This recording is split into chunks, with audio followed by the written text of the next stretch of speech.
Down the shoreline toward Cottonwood Bayou and all the back lakes that are here, Shell Reef Bayou, all this area down up and down. You got a bunch of back lake mouths that dump out into San Antonio Bay area, and you've got a bunch of good opportunity back in these back lakes. Now, the thing that's happened to us now, if you've experienced, we've had cold fronts that's pushed in here, pretty significant ones on top of that. We've got more that are coming.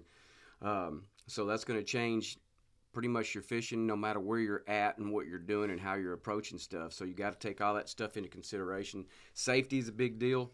So make sure that you're paying attention to your weather report. Make sure you're paying attention to your tide report and seeing where those areas are going to be. Most likely you want to be set up in a protected shoreline area if possible. Now the one thing about the San Antonio Bay system, so if you're going to fish this shoreline, you've got an approaching front or front that's blowing in. This area here is pretty tough to fish unless you get back in those back lakes and get some protection out of it. But the biggest thing there is how much water has it blown out of there, or how much depth do you have in there, unless you have a really skinny water boat or an airboat or something to that effect. But then again, the safety aspect of it comes into it as well. But all that said, these areas lend themselves, the mouths, your bottoms that you're going to want to be fishing from now on through the rest of this month and into December, into January and February is going to be primarily mud, shale, clump shale at that, grass, all those areas there. That's the type of structure that you're going to want to be in. Guts, cuts, deeper areas, because we're going to have some negative or zero tides here before too long. It's going to happen. You're going to wake up one morning, there's not going to be any water hardly anywhere. So those are areas that you want to target. Now, we've been catching some nice fish up and down in these areas, in these back lake mouths and in the back lakes. Primary thing that we've been throwing, again, it's my go-to. It's been that way for a while now. It's been the down south twisted tea, magic grass, chicken of the sea in the original and the burner size shad, the knock and tail in the greenback, watermelon red has been very good. The jerk shrimp from Marker 54 has been good. We've even thrown a few mirror lures in there as far as the little johns. Again, most of the stuff that we've been throwing has either been 3.5 to 4 inch or smaller. Nothing big, and it's been consistent that way. That just the bigger baits have not been as productive for me so far, the last 3, 4, 5 months. So the most productive thing that we've been throwing, again, is those smaller size baits in all of these areas we've been fishing. We've found nice fish, good redfish in the mid-slot size, scattered trout, few black drum, flounder, all stuck up in some of these areas. You continue to work all down the shoreline as you head maybe down toward Panther. If you want to run that far, you still have other opportunities with back lake mouths that are here. These are all going to be points of emphasis that you want to fish structure-wise, especially with approaching fronts, a passing front, or a post-frontal condition. All these areas lend themselves to hold and have fish in there, and you can catch fish in these areas. Now, if you have other areas that set up the same way, that have the same type of structure in it, fish them. Those are going to be areas that you're going to do, especially if you're on a protected shoreline. These big fronts that come blowing in here and it's got 25 to 35 mile an hour winds are the things that you're going to really want to find a protected shoreline to help you to be able to combat that situation. Just bundle up. You'll be fine. You'll be safe. As long as you can navigate it safely and get to these areas, it's okay to fish them. If you can't do that safely, then you might want to reconsider where you're fishing or where you're going. These are long runs that get up to these areas. And again, this time of year moving forward, the weather conditions are everything to fish some of these. So take all that stuff into consideration. Again, majors and minors have been on point for us.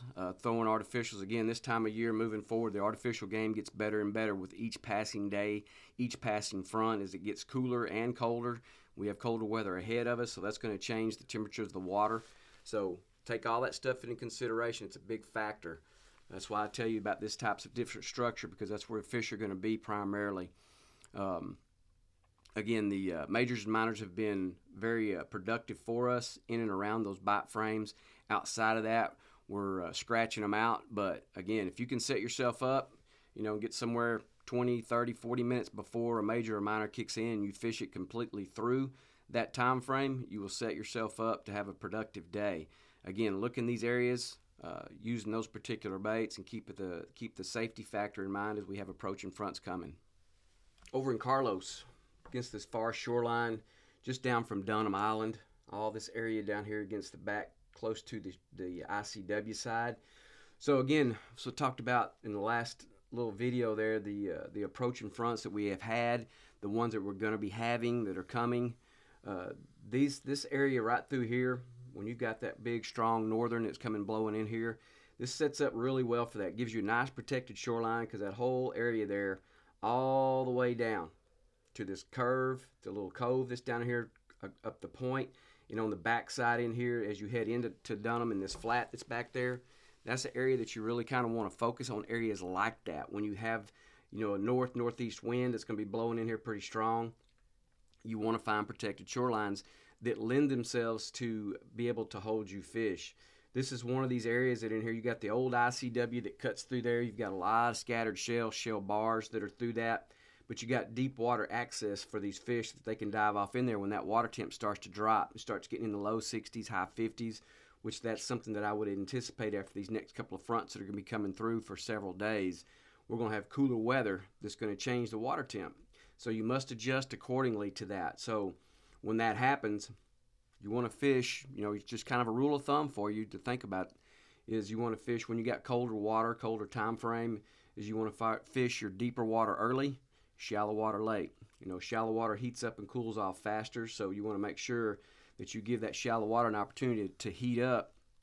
So you want to fish these deeper edges off of these cuts. Just be careful in there because this old ICW drops off to pretty deep depths. You'll get over 15, 20 feet in some of these little spots, so make sure that you're aware of that. But you've got nice shale that's in here. You've got deeper water. You've got some good mud that's all up in this area here, plus you're protected in the big, strong winds and stuff. So, again, as long as you can navigate to it safely, you'll be just fine. Now, as you're fishing these little deeper edges, the one thing that we've been throwing all year long has been 16th-ounce jig heads, 16th-ounce jig heads. So when you're going to target a deeper edge like that, you may want to put up just a little bit, go to an 1/8 ounce, just a little bit more, just to allow that bait to get down there just a tad bit faster for you and work that deeper edge.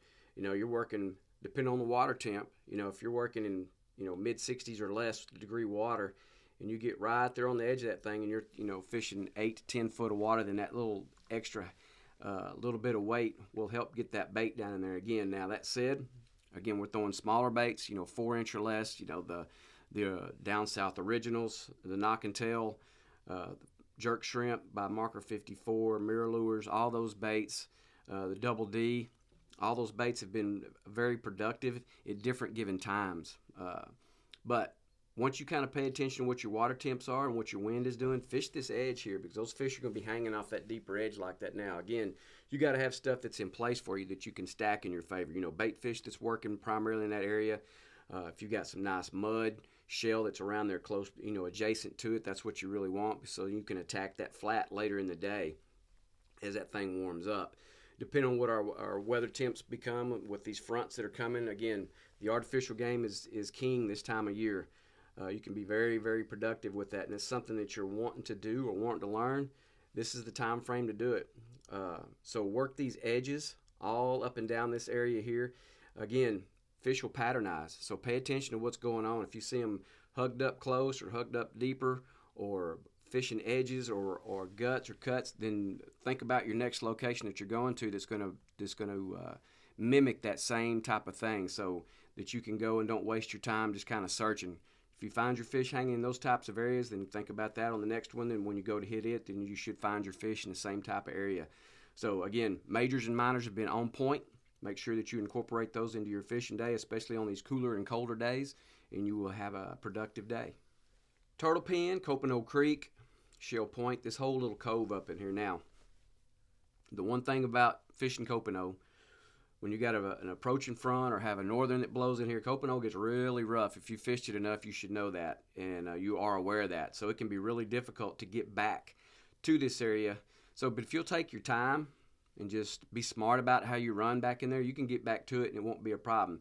The great thing about it is that you can hug up next to that back shoreline or in that cove and in the Shell Point area, Turtle Pen, and you can get some protection back there and you can have a pretty productive day on that. The great thing about this area back here, you've got a few little back lake mouths that dump out into the Turtle Pen area, Copano Creek. You got a little bit deeper water than back in some of this. Lots of good mud, lots of good clump shell back in here. Be careful as you walk some of these mouths. Some of them get a lot softer than others. So just be aware of that. You don't want to get yourself in a bad position there. If you get too soft of mud, it can be a little bit could be a little bit dangerous for you if you get too far back into some of them. But you can fish these mouths. We've been redfish hanging in these. Been scattered flounder here that would been nice. Good fish that would have kept if it's since there's a all catch and release on flounder during the November and half of December months. But they're still fun to catch, knowing that they're in there. The trout get over this top area here, and you've got grass. You've got the shell and the mud. Everything sets up well for it. Look for your bait working in these particular areas. If you got a little bit of bait, and again, understand as we continue to get into November and December and our water continues to cool and get colder, the bait migrates out of here back to the Gulf and into the warmer water. So there's going to be a lot less bait in here. That's why the artificial game becomes such a fun time of the year to be able to throw nothing but artificials all the time. So it gives you lots of opportunity, and you can have a lot of fun with it. So again, the main things that we've been throwing in a lot of these areas is, again, the down south in the original size and the burner size, the burner shad size, twisted tea, chicken of the sea, white ice, purple rain. Those have all been pretty solid colors for us in most of these areas, in any of them. And then, of course, in the knock and tail lure, the heavy metal and a little bit clearer water. But with the winds that we've been having, we've had a little bit more off color to stained water. So you want to go with a little bit darker bait in that. So the honeydew, watermelon red have been good. Smoke have been good. Those are all smaller baits. Again, we're in transition phase. We're just left off our full moon, and we're headed toward a new moon. So you're in transition days, or wild card days, as you will. So you're going to have all different types of opportunities. Then you'll have pre and post fronts that's going to come through. That's something to incorporate into your day that you must account for. So always prefrontal conditions are your best on an approaching front. You can still have good days on post front days, but you must, just like on a big moon, you must downsize that bait, because those fish are going to be less likely to eat very much. They're going to eat, but they just won't eat as much. So that's why you want a little bit smaller bait on a post frontal condition. Again, target your mud and your gut areas in these, a little bit deeper water with this colder water that's going to be happening for us over the next few days, several days. So those fish are going to concentrate and get back into those areas like that to stay warm. That's what they want to be able to do. Again, work these areas, look for your bait. Make sure you incorporate your majors and minors into these, and pay attention to what your weather and your tide reports are to make sure that you're staying safe.